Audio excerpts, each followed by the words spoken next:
In front of me is HUAWEI Nova 12A, and today I would like to show you how you can switch on and use voice typing.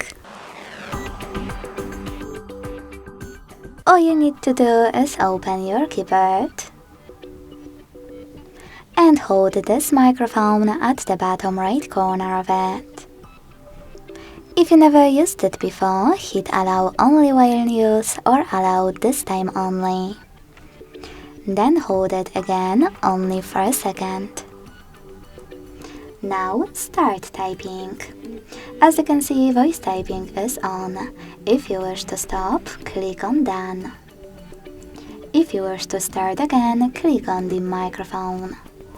If you want to go back fully, just click on this X at the bottom left corner.